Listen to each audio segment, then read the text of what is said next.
Saudações pessoal, aqui é o Roberto Pinheiro do Pinheiro BG e você está em mais uma Primeira Mordida. O jogo hoje é o World Wonders, que apesar do nome, né, é um jogo totalmente nacional aí pelo Zé Mendes, criador do Footboard e do Brasil Imperial. Dei uma pausa assim, porque eu dei um delay na cabeça, porque eu não tive o Brasil, mas eu tive o Footboard, né?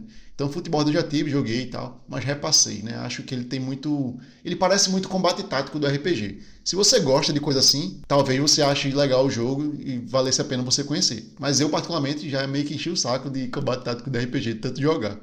Então não caiu muito bem pra mim, não. E o Brasil eu nunca joguei, né? Então tenho essa curiosidade, mas ainda não consegui jogar. Eu acho que o vídeo hoje vai ser um pouco longo. Eu tenho uns sentimentos bem distantes assim com o jogo. E eu joguei muita partida dele, né? Então eu joguei pela primeira vez no Spa, em 3 pessoas, né? Foi uma partida que eu gostei, só que eu fiquei com uns sentimentos esquisitos, assim, de frustração e de que talvez tenha muita sorte e alguma coisa nesse sentido. Mas aí apareceu a oportunidade, eu comprei o jogo, assim, no impulso. Acontece nunca, né? Mas às vezes acontece. E termina que eu consegui ainda jogar outras vezes, né? 3 vezes com 2 jogadores e mais uma vez com 3 jogadores, né? Então eu joguei um total de 5 partidas. E como eu também comprei nesse balaio aí, nesse bolo de coisa, a expansão, então eu joguei com todas as regras que tinha no jogo, desde os módulos iniciais lá até os módulos que existem nessa expansão, né? Inclusive com as maravilhas da expansão, logicamente, acho que desde a primeira partida, acho que eu nunca joguei sem elas. Pois bem, então joguei várias vezes, né? E joguei com várias variações do jogo, então talvez essa primeira impressão seja um pouco mais rica do que outras primeiras impressões, né? Como é que o World Wonders funciona, né? O vídeo apresentado não explica o jogo. Caso deseje entender o jogo, o manual deverá ser consultado. Ele é um polinomio misturado com action point, né? Então com pontos de ação, então você está lá fazendo aquele tabuleirinho cheio de coisas de Tetris, ao mesmo tempo que você tem pontos de ação para gastar na rodada. Só que diferente de outros pontos de jogo de ponto de ação, você tem não vários pontos para usar no mesmo turno. Você tem vários turnos, vai rodando na mesa, e aí você tem os pontos de ação para usar na rodada. Então eu começo com 7, vou gastando, sendo que eu gasto um pouquinho a cada rodada, né? A cada turno que chega em mim, né? Ao invés de ser tudo de uma vez. Isso é bom porque propicia um jogo mais ágil, já que cada jogador só faz uma ação, mas ainda tem um benefício dos pontos de ação, que é todo mundo tem aquela mesma quantidade de recurso finito por rodada, né, para usar, e tem que usar da melhor maneira possível, né? O que eu achei uma mistura interessante e modernizada para a mecânica, digamos assim, né? Que ela tem geralmente um problema grande por turnos longos, né? Coisa que aqui não vai acontecer tanto, né? E aí o que é que você pode fazer no seu turno? De modo geral, você vai estar pegando peças para colocar no seu tabuleiro, né? E essas peças vão ter custos diferentes de acordo com o tamanho, quanto maior mais você paga. Mas além dela ocupar muito espaço, o que pode ser bom ou ruim, depende do que você estiver fazendo, ela também lhe dá uns recursos que você avança numas trilhas lá. Essas trilhas são importantes porque é ponto de final de jogo. Eu já digo o que é que dá ponto no final do jogo. Além disso, além das peças de poliômino que você pode pegar, que tem uma infinidade, né, tem vários tipos lá, você também pode pegar estradas, que são coisas importantes para você colocar na sua cidade, porque somente onde tem estrada é que as coisas podem estar conectadas. Então você só pode colocar construção do lado de estrada. Exceto se ela for da mesma cor, né? Mas aí não vai ser sempre que vai acontecer isso. Então é bom você ter estradas, até porque a maioria das maravilhas, né, você consegue com estrada. Inclusive, maravilha é uma outra ação do jogo, que é uma ação que é meio que destaque, né, porque dá um nome ao jogo e tal, é meio que o foco do jogo. Apesar de não ser, né, mais discussões sobre isso daqui a pouco. E a estrada vai permitir você colocar mais maravilhas, e maravilha você gasta o tanto de recursos que você tem faltando. Então suponha que você você gastou 6 recursos, né? 6 pontos de ação. Chegou para gastar o 7º. Ao invés de fazer isso, você pode usar somente um ponto de ação e fazer uma maravilha. Você encerra seu turno, né? Você gasta todos os pontos de ação que você tem. Então a ideia é você otimizar a construção dessas maravilhas para gastar o mínimo de ponto de ação possível, né? O que é uma ideia também muito boa no jogo, né? O jogo é cheio de várias ideias boas. E você pode também virar o primeiro jogador, o segundo jogador, né? Dependendo de quantas pessoas tem na mesa. E isso é muito importante porque a ordem influencia bastante no que você pode fazer ou não, né? E na disponibilidade de coisas que você vai ter. Você ser o último é bem ruim. Eu só joguei com 3 e 2 jogadores, mas sem último com 3 jogadores é bem ruim, porque você fica com a rebaba mesmo. E costumeiramente você não vai conseguir pegar a maioria das coisas que você gostaria, né? Então sempre vai haver essa disputa e troca de primeiro jogador, né? Outra coisa que você pode pegar é a torre. A torre é um negócio que você bota de um espaço só. Serve para tapar coisa que você estava precisando, né? Que o pessoal usa costumeiramente para isso também, mas também serve muito importantemente, né, para você fazer, eu acho que essa palavra nem existe, para você fazer estradas a partir de um ponto que você não conseguia mais fazer, porque só pode botar a estrada adjacente à estrada. Mas aí você se tranca. Aí você pode botar uma torre depois desse bolo de coisa e a partir daí criar outras estradas, né? Pronto, acabou as opções na sua rodada, certo? E aí você faz tudo isso para ganhar ponto no final do jogo. Você ganha ponto por maravilha, é a maneira meio que mais direta de você ganhar ponto. Você fez, você ganhou ponto, já está ganhando ponto. Você tem a trilha de população, que começa sem ganhar ponto no comecinho lá, aí chega no final, começa a ganhar um ponto por cada avanço de população. Você ganha a população à medida que você avança a trilha, essas 3 trilhas de recursos que tem no tabuleiro, e você ganha esses recursos quando você pega uma peça lá de poliômino e bota no seu tabuleiro, né? E essas peças, quanto maior, mais avanço você vai ter. E a ideia é que você vai ganhar no final do jogo ponto igual a o menor que você tiver, o menos que você tiver avançado. Então é no estilo Nisia, né? Então você tem que balancear isso aí para ganhar o máximo de pontos possível. Então se você tá com 10 em tudo, você ganha 10 pontos. Mas se você tiver um em 10, outro em 5, outro em 2, você ganha 2 pontos, né? Então você tem que balancear isso aí e ter cuidado para não ficar muito para trás, né? Que senão você está perdendo ponto, você está deixando de ganhar. Você também ganha ponto por cada construção que você cercou totalmente. Aí você pode usar as maravilhas para isso, que também é um ponto muito inteligente do jogo. Já estou falando dos prós antes de chegar nos prós, mas para você ver que o jogo tem várias coisas interessantes. E ele tem você ganha ponto também por recurso natural alcançado, que são as arvorezinhas que você tem no tabuleiro. E se você chegar lá do lado dela com qualquer coisa sua, você está ganhando ponto. Tem 10 delas no tabuleiro, então você pode ganhar até 10 pontos assim, o que é uma maneira interessante de fazer ponto também. E meio que dá uma vantagem para quem está expandido no tabuleiro, coisa que às vezes o pessoal não faz, né? Então é um jogo que tem muitas maneiras de pontuar, o que permite muitas maneiras de otimizar isso tudo, né?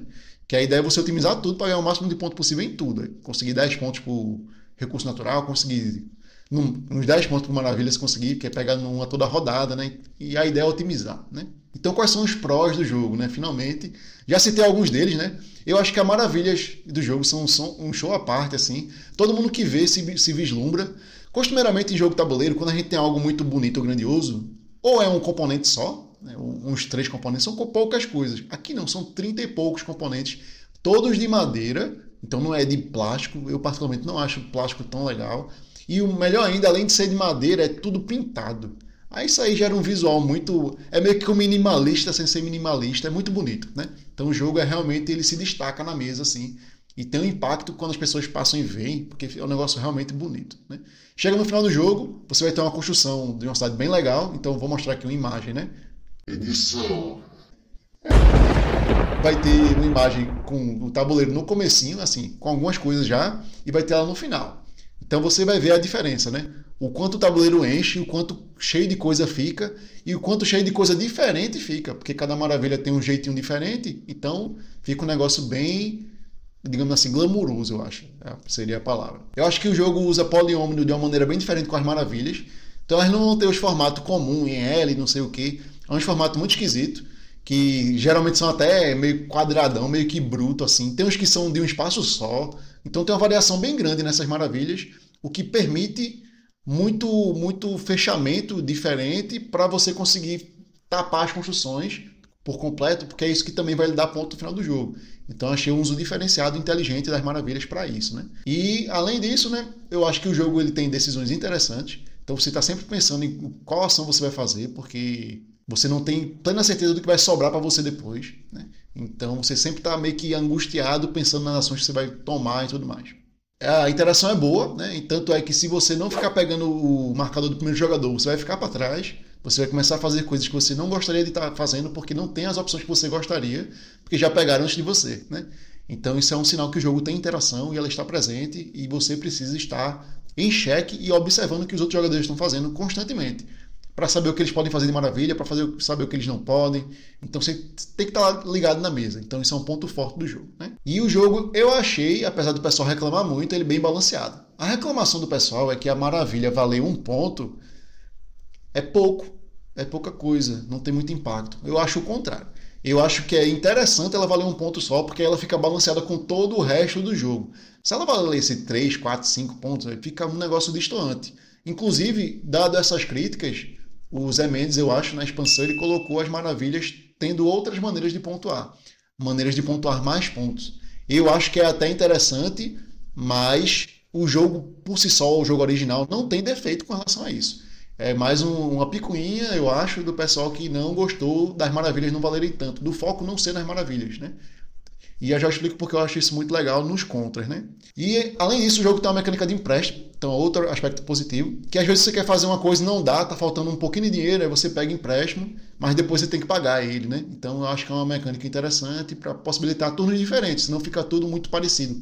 Sempre 7, não, eu quero 9 nessa rodada. Aí você consegue fazer isso, mas aí numa outra rodada você só vai ter 6, porque você vai ter que pagar 3, né? No caso você não vai ter só 6, você vai ter 4, né? Porque você vai ter que pagar 3 para poder decidir fazer do empréstimo.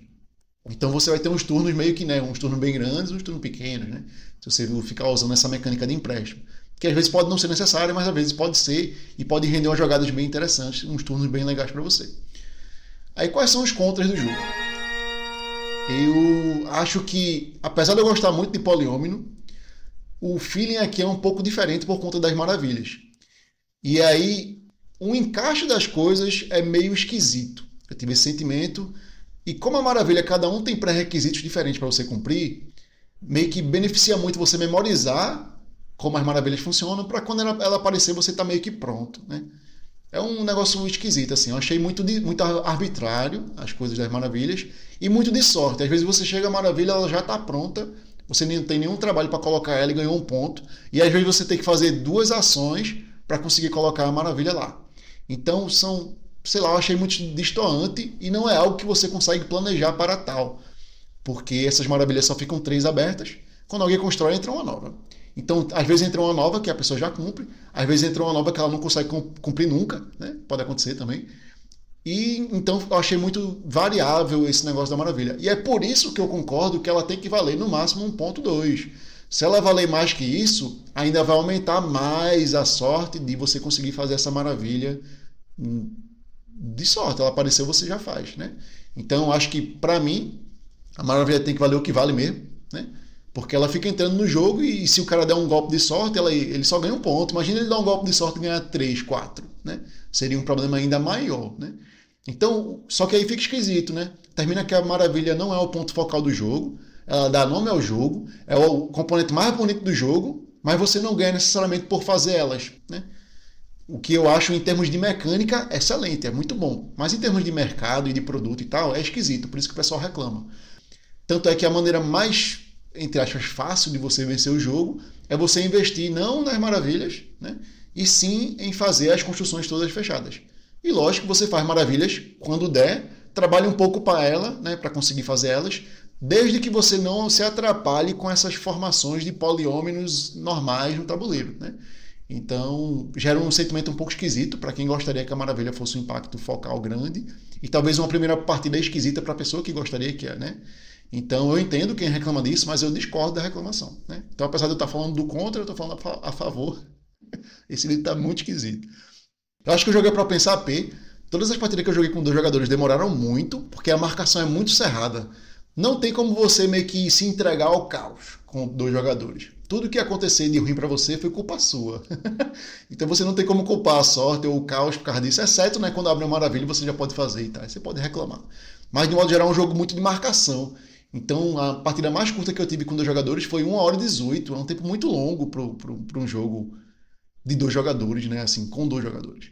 Mas faz um pouco de sentido porque ele tem decisões interessantes, mas ainda assim eu achei muito longo. Partidas com 3 jogadores, estranhamente, demoraram menos ou a mesma coisa do que as partidas de 2, né? E mesmo jogando com as mesmas pessoas que jogaram a partida de 2. O que dá um sentimento de que o jogo talvez se beneficie com mais jogadores. Nunca joguei com 4 e 5, né? Mas eu acho que o número ótimo é 3, mas gostaria de jogar com 4 ou 5 no futuro, né? Então, acho que já falei aí todos os prós e contras. Vamos para a conclusão. Essa conclusão eu não sei o que eu faço. Estou em dúvida até agora se eu dou um selo de aprovação ou não. E aí vou falar minhas reclamações que eu gostaria de dizer a priori. Eu joguei 5 partidas, ganhei 4 delas. Entretanto, mesmo eu ganhando a partida, eu sinto uma frustração toda a partida. A partida ela começa legal, né? Então ela começa... Os primeiros 4 turnos eu tô lá empolgadíssimo com o jogo, pensando em várias possibilidades aqui, o que é que eu vou fazer nessa partida e não sei o que e tal. Mas aí a partir da 5ª rodada em diante, mais ou menos, entra num processo de frustração. De que quanto mais sorte vai acontecendo no jogo, mais frustrado eu vou ficando e mais irritado eu vou ficando com as consequências de decisões que eu tomei arbitrariamente, né? Que tiveram impacto depois Eu não sei se é porque o jogo é, de fato, tão inteligente assim, que você tem que tomar decisões boas desde o primeiro turno. Eu acho que não. Eu acho que ele é um pouco mais compromissado do que isso. Ele não é um jogo extremamente estratégico nem extremamente pesado. E eu acho que ele tem muita coisa de sorte, sim. Tanto nos tiles que abrem, se ele do tipo que você quer ou não, porque isso tem impacto. Às vezes você quer um T, uma peça em formato T, do tipo H, né? É meio esquisito eu dizer por letra, mas é porque eu não sei as cores. E aí eu quero uma peça T do tipo H e ela nunca vem. E aí era aquilo que estava faltando para botar para conseguir continuar de um lado da minha construção. E ela nunca vem, eu estou esperando. Aí só vem no último turno, né? Então tem esses aspectos de sorte que você não pode se focar muito. Então, em análise, assim, eu pensando, eu acho que o meu maior problema com o jogo e o que me frustra com o jogo é ele ser muito tático. Ele é um jogo de momento. E eu sinto que eu estou abordando ele de outra maneira, né? Eu estou abordando ele de uma maneira mais estratégica. E isso me frustra porque eu não consigo fazer e manter as coisas estratégicas porque eu tenho que lidar com outras coisas táticas que estão acontecendo a todo momento. Ou então, ou eu estou sendo bloqueado, ou eu estou tentando bloquear, né? Aí é frustrante eu tirar uma ficha e abrir automaticamente uma ficha que meu oponente iria fazer, eu fiz marcando ele, e aí entra automaticamente que ele já faz. Então minha marcação não serviu de nada, às vezes eu gastei mais moedas para fazer isso, né? Ou se meu oponente fez a mesma coisa, aconteceu a mesma coisa comigo, também é frustrante, porque ele fez uma boa jogada e ainda assim não conseguiu me lascar, né? Então é um aspecto que eu sinto uma estranheza no jogo e me frustra muitas das partidas. É isso que acontece, né? E aí eu fiquei pensando, dou o selo da aprovação, não dou, não dou. Eu acho que o jogo merece, certo? Então, apesar de eu ter esse sentimento de frustração, eu acho que o jogo tem qualidade o suficiente para receber um selo de aprovação. E eu quero continuar jogando ele, eu tenho ele na coleção, né? Quero continuar jogando ele e jogar com 4 ou 5 jogadores. Eu acho que de 5 vai ficar meio esquisito, né? Mas eu quero tentar, né, algum dia. E com 4 talvez ele fique melhor do que com 3, né? Coisa que com 3 eu já acho que é o número ótimo. São as partidas que duram um tempo mais razoável, assim, para a quantidade de jogadores. E são partidas que diminuem um pouco esse sentimento de que o que eu faço não tem impacto ou tem muito impacto tático. Então termina que eu prefiro assim, né? Com mais gente do que só com 2 jogadores. Então é isso aí, apesar de todo esse circulado, foi mais um selo de aprovação. O jogo é excelente, é um jogo nacional, né? Brasil! Então parabéns aí, Zé Mendes. E eu acho que é isso aí. Ficou um pouco longo o vídeo? Ficou. Mas às vezes tem que fazer esse sacrifício. Valeu, pessoal. Até a próxima. Tchau, tchau.